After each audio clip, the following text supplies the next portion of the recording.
Кыргызстане эксперты обсуждают вероятность повторения событий 24 марта 2005 года. Тогда митинги протеста оппозиции закончились сменой власти в республике. Сейчас, по прошествии 4 лет, по оценке многих специалистов, складывается схожая ситуация. Экономика переживает кризис, социальное положение граждан ухудшается. В этой связи парламент решил отстранить от участия в политической жизни страны неправительственный сектор, так как именно НПО сыграли ключевую роль в революционных событиях марта 2005-го. О возможном развитии событий рассказывает Сергей Масаулов, директор Института стратегического анализа и оценки при президенте Кыргызской республики.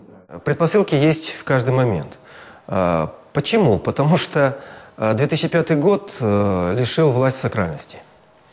К власти всегда в любой стране мира, там, где очень крепкое государство, относятся как к некой, не просто как к некой машине, там, машиноноситель, еще что-то такого там, да, а относятся как к некому сакральному в стране, сакральному, тайному. Вот эта сакральность слетела. То есть после того, как погуляли по Белому дому, посмотрели по кабинетам, как это все устроено, вот этого нет. Плюс, понятно, что к 2004-2005 году наросло невероятно просто мощная уже волна недоверия самой власти как таковой. То есть первое, что в голову приходит людям, это то, что власть там что-то для себя делает.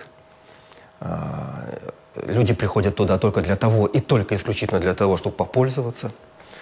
И поскольку дело даже не в том, насколько это очевидно по отношению к тому или иному политическому деятелю или деятелю власти, дело все в том, что люди так думают. А поскольку думают, то вот это вот благотворная, благодатная среда для неповиновения, для того, чтобы махнуть рукой, начать там кампанию целую и так далее. Вот второе основание. И третье основание – это то, что вообще-то в социально-экономическом смысле, несмотря на некоторую все-таки стабилизацию, которая произошла в стране вот за последний год-полтора, в социально-экономическом смысле, конечно, ситуация сложная. Плюс страна, я имею в виду в этом смысле уже людей, страна – это прежде всего люди, их смыслы, да? Так вот, смысл людей, которые живут в нашей стране, он следующий – как бы выжить. А поскольку на первом месте выжить, то не выходят смыслы, например, развития страны. Я имею в виду, этот смысл развития страны или, так сказать, будущее страны не лежит в массовом сознании. В массовом сознании выжить. И поэтому этих людей можно достаточно легко сдвинуть разными идеями, чаще всего слухами и так далее.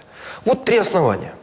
А поскольку три основания есть, то в любой момент есть возможность начать серьезную кампанию, возникает некий центр, продумываются схемы, варианты, и начинается кампания. Дальше остается только внесение некого сознания, и вот мы получаем определенное количество людей, которые могут двигаться в этом направлении.